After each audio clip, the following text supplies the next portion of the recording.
ओम नमः शिवाय। मेरे साथ में शिव योगी श्रीमती श्वेता चौरे जी हैं, जो बहुत दिनों से लगातार इस क्षेत्र में, अध्यात्म के क्षेत्र में, रेकी के क्षेत्र में, हीलिंग के क्षेत्र में, ध्यान के क्षेत्र में, सारे क्षेत्रों में आज काम कर रही हैं।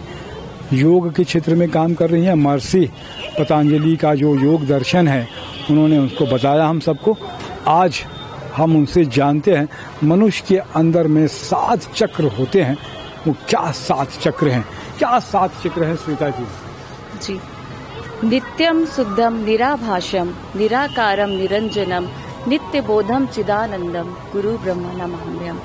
तो जैसा कि हमारे ऋषि मुनि ने अपने तप से, ध्यान से और अपने बल से यह जाना कि हमारे शरीर में कुछ ऊर्जा केंद्र होते हैं और उन ऊर्जा केंद्रों को चक्र कहा गया, क्योंकि मनुष्य तो ये समझ नहीं सकता था ना कि चक्र क्या होते हैं, क्योंकि ये जो चक्र होते हैं वो हमारे स्थूल शरीर में नहीं है।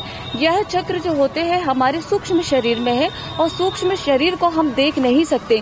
उसके लिए हमें बहुत तप और बल की आवश्यकता होती है और हमें बहुत गहन अपने अंतर में प्रवेश करना होता है। तो हमारे ऋषि मुनियों ने कहा है कि हमारे शरीर में 7 चक्र होते हैं और वह 7 चक्र है, पहला होता है हमारा मूलाधार चक्र, दूसरा होता है हमारा स्वादिष्ठान चक्र, तीसरा होता है हमारा मणिपुर चक्र, चौथा होता है हमारा अनाहत चक्र और 5वां होता है हमारा विशुद्धि चक्र और 6वां होता है हमारा आज्ञा चक्र और 7वां होता है हमारा सहस्त्रार चक्र। ये 7 चक्र में ही हमारी संपूर्ण ब्रह्मांड की ऊर्जा समाहित है और अगर हम इन चक्रों को बैलेंस कर ले और इन्हें जागृत कर ले तो हम ब्रह्मांड की किसी भी शक्ति को, किसी भी सिद्धि को प्राप्त कर सकते हैं।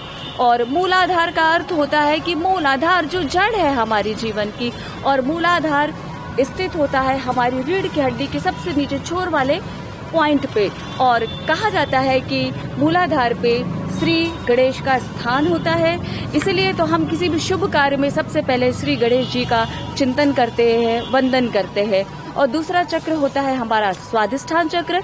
कहा जाता है यहाँ पे सृष्टि के रचयिता ब्रह्मा जी का स्थान होता है, क्योंकि जो हमारा स्वादिष्ठान चक्र होता है वो सृजन शक्ति को बताता है और सृजन शक्ति इसमें निहित होती है। तीसरा चक्र आता है हमारा मणिपुर चक्र और इसमें हमारे भगवान विष्णु का स्थान होता है और भगवान विष्णु हमारा पालन करते हैं, पोषण करते हैं, सृष्टि का पालन पोषण करते हैं। तभी एक जब शिशु माँ के गर्भ में होता है तो माँ के गर्भ में नाभि से ही वो अपने पोषण को प्राप्त करता है। और फिर आगे हम आते हैं तो हमारा अनाहत चक्र होता है। अनाहत चक्र हमारा हृदय के बीचों बीच स्थित होता है और कहा जाता है यहाँ पर शिव और शक्ति का वास होता है और जिसका हृदय चक्र खुला होता है, जागृत होता है, उसमें निस्वार्थ प्रेम की भावना फलीभूत होती है। इसके बाद में हमारा विशुद्धि चक्र है।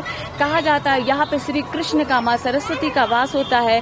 और विशुद्धि का अर्थ क्या होता है? विष का अर्थ होता है जहर और शुद्धि का अर्थ होता है शुद्धिकरण, अर्थात अपने अंदर के जहर को, विष को, विकारों को शुद्ध करना और विकारों से मुक्त होना विशुद्धि चक्र, कंठ चक्र का कार्य है। और फिर हम आते हैं अपने आज्ञा चक्र पे। यहाँ पे हमारे गुरु का स्थान होता है और जब गुरु का स्थान हमारा जागृत होता है और गुरु का स्थान जब हमारा बैलेंस होता है, चक्र बैलेंस होता है, तो हमारे में संत महात्माओं के प्रति, ऋषि मुनियों के प्रति, अध्यात्म के प्रति रुचि जागृत होती है और हम इस सृष्टि को जानने का प्रयास करते हैं और अपने आत्म साक्षात्कार की ओर आगे बढ़ते हैं। और हमारा 7वां चक्र होता है सहस्त्रार चक्र, जिसमें सदा शिव का और शक्ति का मिलन होता है और यहीं पे सारा ब्रह्मांड समाहित है। और जब यह जागृत हो जाता है तो हम परम आत्मा में, परमानंद में, उस परमेश्वर में विलीन हो जाते हैं।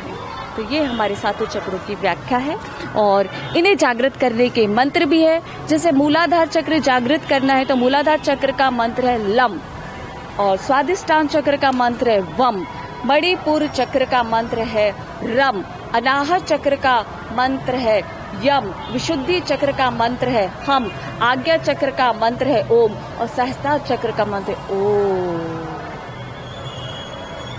श्वेता जी, ये है कि सारे चक्रों में है, ये सारे चक्रों का आपने मंत्र भी बता दिया कि कैसे जागृत कर सकते हैं। कोई पहले और बाद वाला नहीं है, सब पहले से ही करना पड़ेगा। 1 नंबर से गणेशाय से शुरुआत करनी है। जी, पहले से ही जो करेंगे तो कितनी देर का ये मंत्र जाप करेंगे जिससे ये जागृत हो सके? कितना प्रैक्टिस करना चाहिए इनको? 108 बार या 9 बार या कितने, कुछ ऐसा है संख्या? देखिए सर, क्योंकि हमने वेदों में, पुराणों में सुना है और अभी भी हम इसी, मतलब मैं भी एक जिज्ञासु हूँ और मैं भी आध्यात्मिक क्षेत्र में कार्य कर रही हूँ और बहुत से ऐसे रहस्य हैं जिनको मैं जानना चाहती हूँ। तो मंत्र का कम से कम हमें 21 बार, 51 बार, 108 बार मंत्र का जाप करना चाहिए, क्योंकि जितने बार हम मंत्र का जाप करेंगे, जब उसमें स्पंदन होगा, उन चक्रों में स्पंदन होगा, जब भी हम मंत्रों का जाप करेंगे, जैसे अगर हमने बोला लम, तो लम बोलेंगे तो उस से जो रिलेटेड जो हमारा चक्र होगा उस पर स्पंदन होगा और वो चक्र जागृत होगा। इसीलिए कहते हैं कि ओम को जो है सबसे बड़ा पवित्र मंत्र माना जाता है। ओम बोलने से 5 चक्र खुलते हैं क्या? सीधा 5 चक्रों में शायद कंपन होता है ओम के कहने से, या ओम कहने से पूरे ब्रह्मांड का जैसा लगता है, या 7 चक्र होते हैं? मेरी जिज्ञासा है इसका। ओम जो होता है ना, अनाहत नाद होता है, और इससे चक्र ही क्या, हमारी पूरी जो कुंडलिनी शक्ति जो हमारी रीढ़ की हड्डी के नीचे सुप्त अवस्था में एक सांप की तरह कुंडली मार के बैठी हुई है, ये उस पे जब हम बार बार मंत्रों का जाप करते हैं, उन मंत्रों से जो ऊर्जा निकलती है, जो स्पंदन होता है, उससे हमारी कुंडलिनी शक्ति जागृत होती है और वो मूलाधार से उठते हुए पूरे चक्रों को पार करते हुए सहस्त्रार में जाके अपने सदाशिव से मिलती है। और ओम तो अनाहद नाद है, इसका ना कोई अंत है ना आदि, ये तो शाश्वत है, और ओम से 5 चक्र नहीं, हमारी सारी शक्तियां ही जागृत हो जाती हैं। बहुत अच्छी बात है। अभी सनातन धर्म की हम सब लोग बात करते हैं, वैदिक धर्म की बात करते हैं। सनातन धर्म मतलब शाश्वत, और वही वैदिक धर्म है कि वेद से निकला हुआ जो धर्म है, वेद जीवन जीने की कला से लेकर पूरा वैज्ञानिक प्रमाण सहित लिखा हुआ ग्रंथ है, जो विश्व का सबसे पहला ग्रंथ है। ये थी श्वेता चौरे जी। इनसे और मुलाकात करेंगे और जानेंगे इसके रहस्यों को। मैं तपेश जैन नरेंद्र ठाकुर के साथ में। ओम नमः शिवाय।